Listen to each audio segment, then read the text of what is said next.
Graça e paz, meus irmãos. Bom estarmos aqui para adorar o Senhor e nesta hora meditarmos na sua palavra pela graça de Deus. Ainda bem que nós temos a palavra de Deus no nosso idioma, algo que é tão comum hoje, mas motivo de gratidão. Podemos não somente ler a palavra, mas compreender, termos uma igreja para ajudar nesta missão do entendimento da palavra. Meus irmãos, estamos numa série de mensagens com o tema os imperativos de Deus para o seu povo, né? E meditando em Colossenses, do capítulo 3, e eu quero ler o versículo 13 nesta noite, e nós vamos então refletir nas lições de Deus para os colossenses, que se aplicam a nós. Colossenses capítulo 3, versículo 13. Nós vamos ler no telão. Diz assim a palavra de Deus: suportem-se uns aos outros e perdoem as queixas que tiverem uns contra os outros. Perdoem como o Senhor lhes perdoou. Até aqui, vamos orar. Obrigado, Senhor, pela Tua presença no nosso meio. Obrigado por sermos a igreja do Senhor e estarmos aqui reunidos. Obrigado pela Tua palavra, que o Teu Espírito, Pai, nos dê entendimento e fale ao nosso coração as lições para esta noite. Em nome de Jesus, amém. Meus irmãos, Paulo escreveu a carta aos Colossenses quando estava preso por anunciar Cristo. A carta foi dirigida para um grupo de igreja, nessa igreja, na verdade, que Paulo não chegou a conhecer. Uma igreja que foi iniciada por Epáfras. A igreja estava bem, porém, ela estava sob pressão. Então, por isso, o apóstolo Paulo escreve a carta lembrando pelo menos de 3 verdades. A primeira verdade é que em Cristo há uma nova criação, um novo povo, que é a sua igreja. No versículo 18 do capítulo 1 diz: Ele é a cabeça do corpo da igreja, Ele é o princípio, o primogênito de entre os mortos, para em todas as coisas ter a primazia. Então, a partir de Cristo, surge um novo povo. É isso que Paulo está dizendo para aqueles cristãos.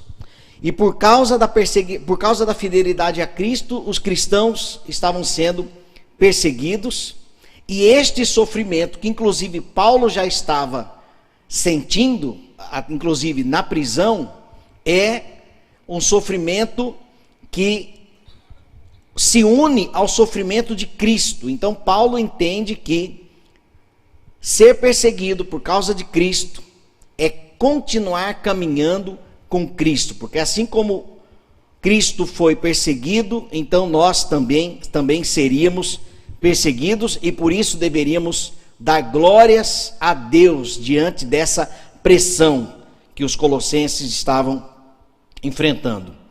Essas pressões eram culturais, pelo menos 2 razões. Primeiro, pelo politeísmo místico, que era a adoração de vários deuses romanos, e Jesus então foi colocado como um desses deuses, né? Então não, você pode adorar a Cristo, mas existem outros deuses.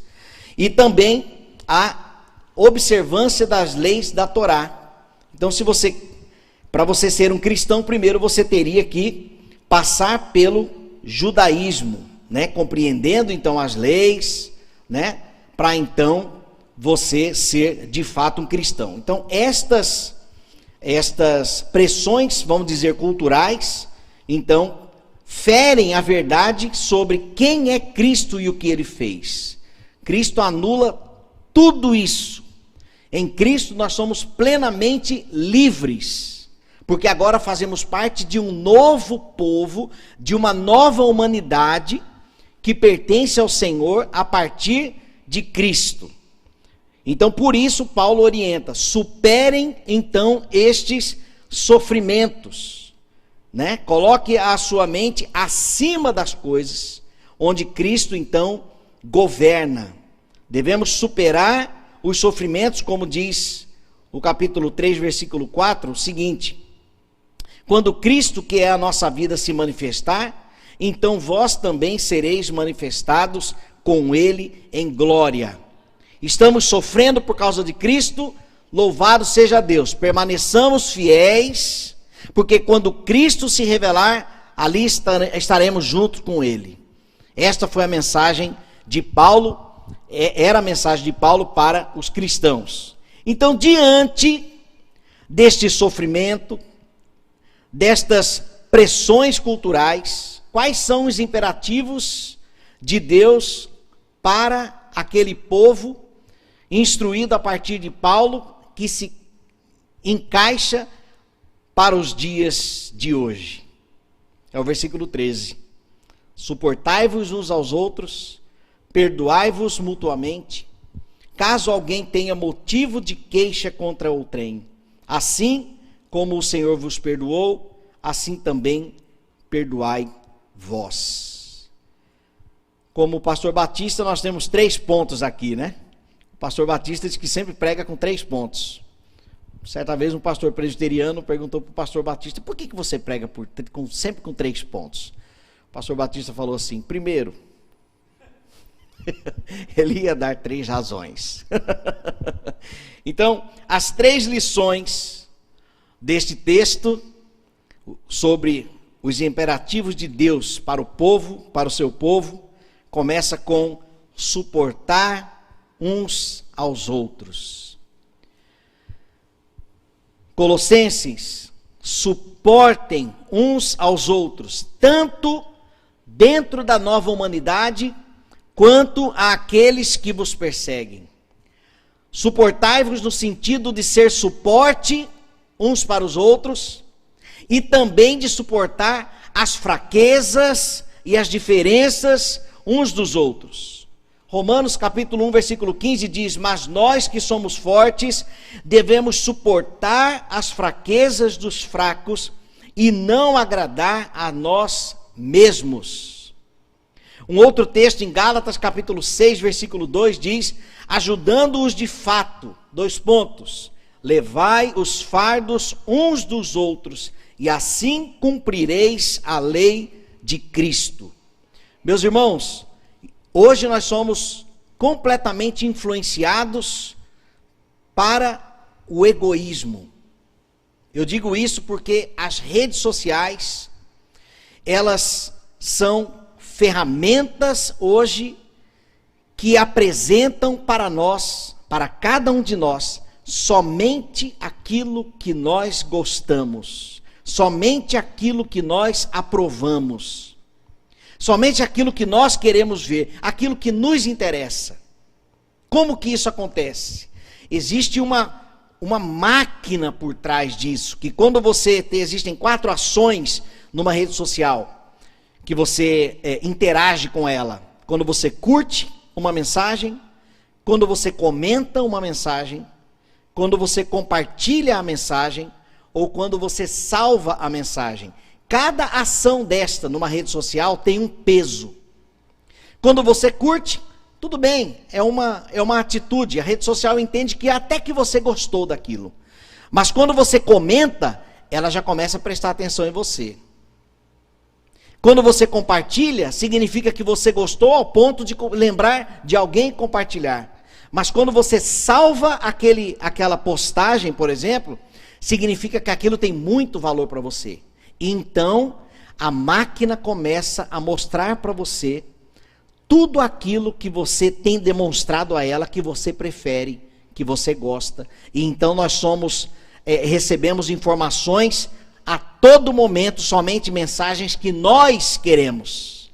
Consequência disso, eu então sei cada vez mais daquilo que eu gosto, e inconscientemente passo a não suportar mais aquilo que eu não gosto. Se você pensa diferente de mim, eu estou sendo influenciado por aquilo que eu gosto. Então nós temos que estar acima das coisas terrenas. senão seremos cada vez mais egoístas, nos alimentaremos somente daquilo que nós gostamos, suportamos e somos fortes, seremos intolerantes com aqueles que pensam diferente, com aqueles que são diferentes, com aqueles que são fracos. Mas a orientação aqui, o primeiro imperativo desta mensagem, suportar uns aos outros de fato, não somente de palavras. Eu preciso aprender a caminhar com os fracos. Eu preciso caminhar também com aqueles que pensam diferente de mim, com aqueles que têm menos conhecimento que eu. Ou então eu preciso andar com aqueles que têm mais conhecimento que eu, com aqueles que são mais obedientes que eu. Eu preciso caminhar com eles, mas eu preciso ser um braço de apoio. Eu preciso estender as mãos para ser de fato um suporte, para eu ser uma bênção de verdade e não de palavras. Se não me engano, Tiago que fala sobre isso, né?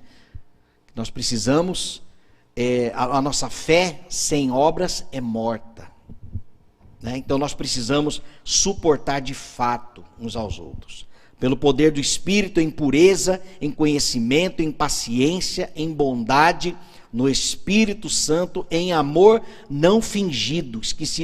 Eu não coloquei aqui a referência desta passagem. Mas em amor não fingido, suportar uns aos outros. Eu tenho falhado nesta missão? Será que este imperativo vem como um peso sobre mim nesta hora, porque eu não tenho sido tolerante? Onde eu preciso ser mais apoiador? Com quem eu preciso caminhar? Quem está precisando de mim?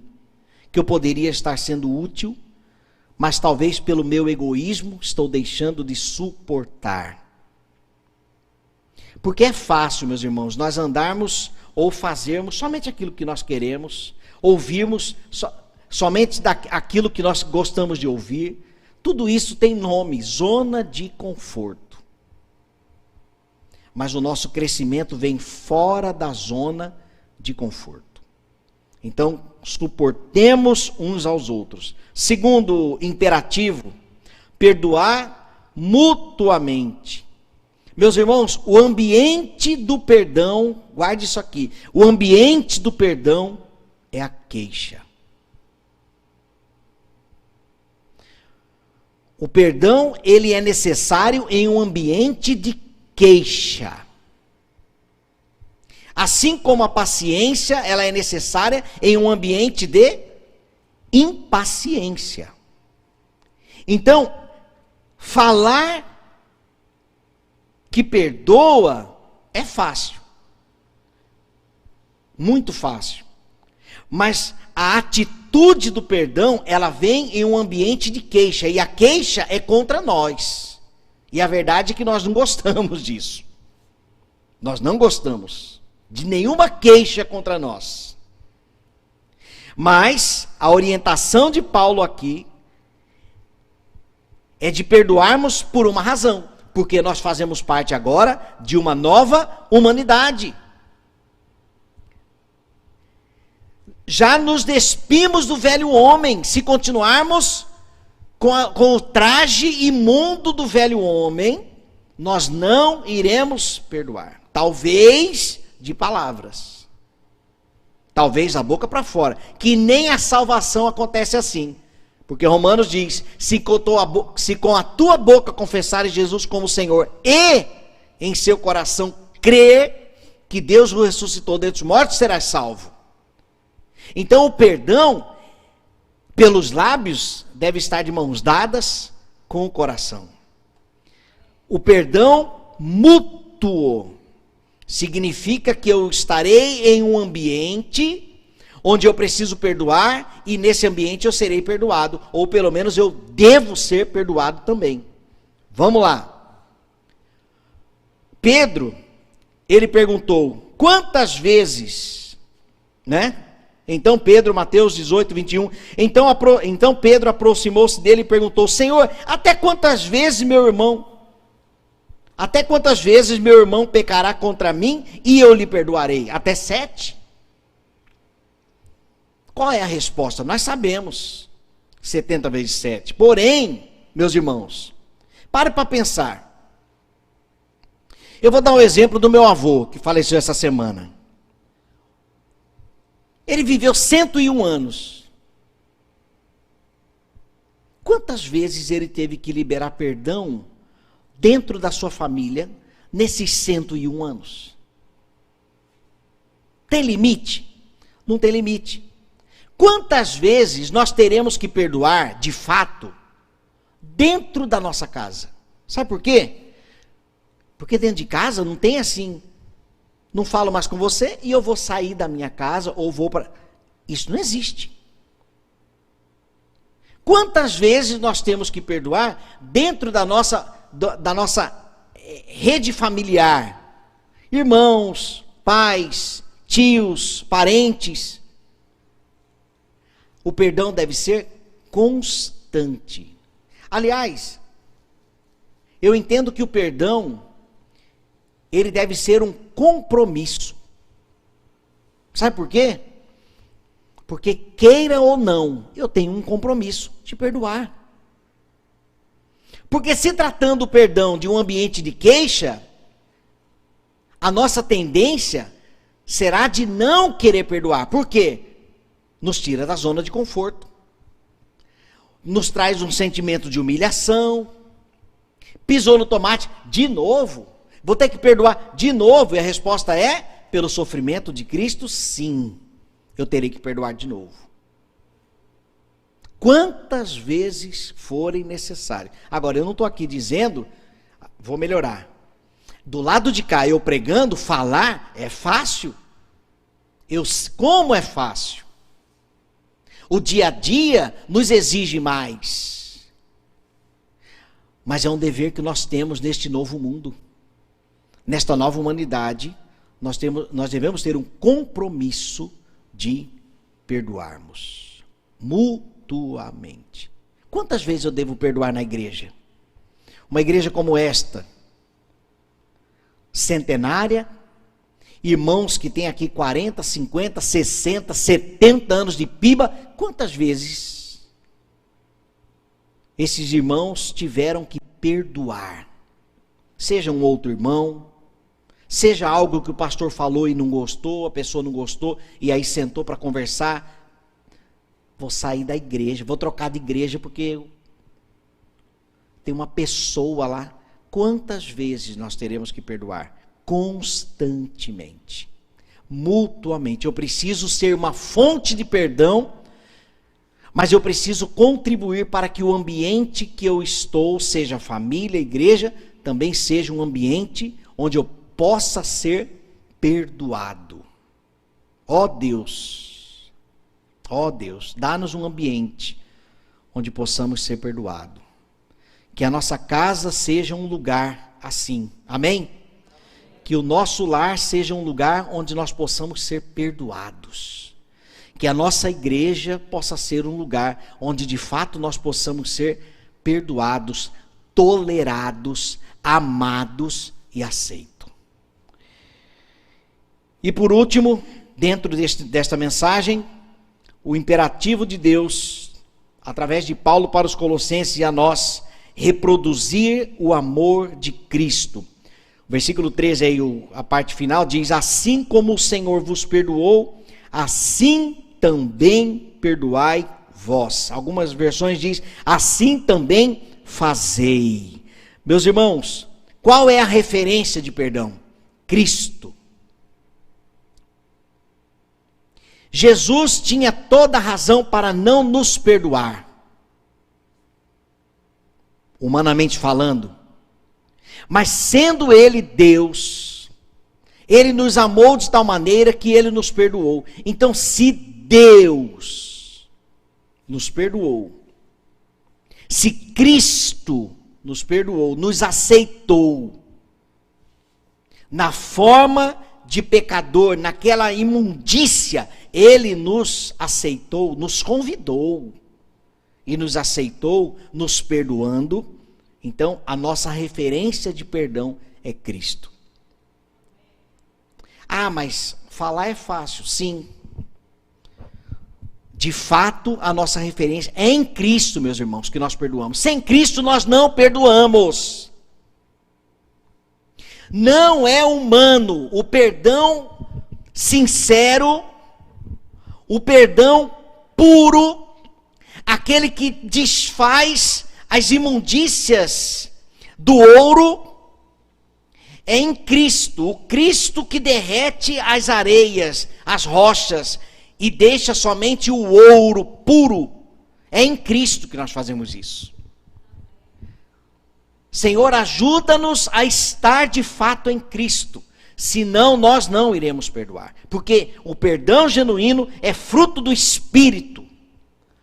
O domínio próprio, o amor, a paciência, a longanimidade é em Cristo, fora dele não há.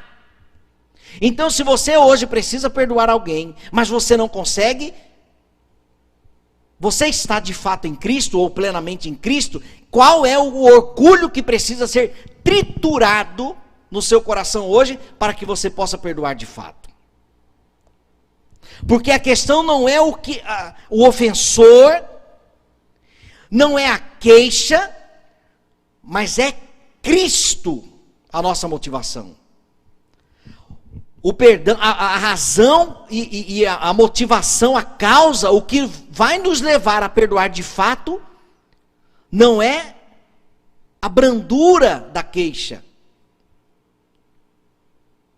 mas é Cristo, porque Ele me perdoou, eu preciso perdoar, ponto. É difícil, então nós precisamos rever aonde estamos em Cristo. Quando nós estivermos em Cristo, então será revelado o que é que precisa quebrar em nós. Porque o problema somos nós, o problema não é Cristo. O problema somos nós, o nosso coração, o problema não é a palavra. A Bíblia não dá nenhuma margem, nenhuma brecha para nós não perdoarmos. Mas ela revela a realidade do nosso coração. Senhor, o que precisa ser triturado em mim, Senhor? Vê se há em mim algum caminho mau. E triture, Senhor. Derreta, Senhor. Derreta. Para que eu possa perdoar de fato. E ser liberto. Porque quando eu perdoo, eu sou liberto. Quando eu não perdoo, eu carrego comigo o ofensor. Se eu for para a rua, tomara que eu não encontre. Se eu for se o meu telefone tocar, tomara que não seja aquela pessoa. Então a gente acaba carregando a pessoa todo dia, todo momento. E aí é um fardo. É um fardo. Mas quando nós perdoamos, nós somos livres. Livres. Então a referência do perdão é Cristo. O exemplo é Cristo. 1 Pedro 2,21. Pois para isto fostes chamados, porque também Cristo sofreu por vós, deixando-vos exemplo, para que sigais seus passos. 1 Pedro 2,21. Quando perdoamos, nós honramos a Cristo. 2 Coríntios 2:10, 11. Se vocês perdoam a alguém, eu também perdoo. Apóstolo Paulo dizendo aqui. E aquilo que perdoei, se é que havia alguma coisa para perdoar, perdoei na presença de Cristo, por amor a vocês. Meus irmãos, olha essa passagem aqui. A fim de que Satanás não tivesse vantagem sobre nós, pois não ignoramos as suas intenções. Quando nós não perdoamos, nós damos vantagens a Satanás. Senhor, tem misericórdia de nós. Quando eu não perdoo, eu dou vantagem a Satanás. E eu não quero ser fonte de vantagens ao adversário. Eu quero ser fonte de honra ao Senhor. Amém? Nós temos que perdoar, porque quando nós perdoamos, é um ponto a mais a Cristo. Não que nós sejamos a tabela de vitória de Jesus, não. Mas nos colocamos numa posição de honra a Deus, de verdadeiros adoradores. Os olhos do Senhor, ao pairar sobre nós, os olhos encontrarão verdadeiros adoradores. Nós seremos encontrados como fonte de honra ao Senhor, porque nós perdoamos. Agora, quando nós não perdoarmos, seremos vantagens para Satanás. Que vergonha! Que vergonha! Né? Então, que sejamos nós canal de bênção para honrar o nosso Senhor. Para concluir, meus irmãos, desprendamos dos padrões terrenos na forma de agir, porque nós somos uma nova humanidade em Cristo. Segundo, fundamentemos nossa razão de fidelidade nos sofrimentos de Cristo por nós. Assim teremos participação no sofrimento de Cristo. Não só no sofrimento, mas também na ressurreição. Né? Naquilo que Ele tem preparado, reservado para nós. Não olhe para o ofensor, nem para as queixas, mas olhe para Cristo. Fundamente a sua razão para a fidelidade nos sofrimentos de Cristo por você.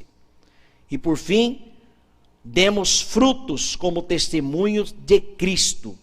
Tolerância, né? Tolerar as diferenças, perdoar mutuamente e reproduzirmos as misericórdias como Cristo. Amém? Quem você precisa suportar as diferenças e fraquezas hoje? Agora você vai guardar para você aí, é você que vai ruminar. Quem você precisa perdoar como Cristo te perdoou? Chegou a hora. Onde você precisa melhorar o seu testemunho e ser fiel a Cristo? Eis aqui então os imperativos do Senhor para nós no dia de hoje. Vamos orar? Ó Deus, louvado seja o teu nome, ó Pai. A tua palavra, ela é a verdade. E a verdade, ela fala da nossa realidade. Ela mostra o nosso coração quebrantado, mas mostra também o nosso coração orgulhoso. E por isso nós nos submetemos às tuas palavras nesta hora. Que o teu Espírito trabalhe em nós, naquilo que o Senhor já nos falou, nesta mensagem, em nome de Jesus. Amém. Graças a Deus pela sua palavra.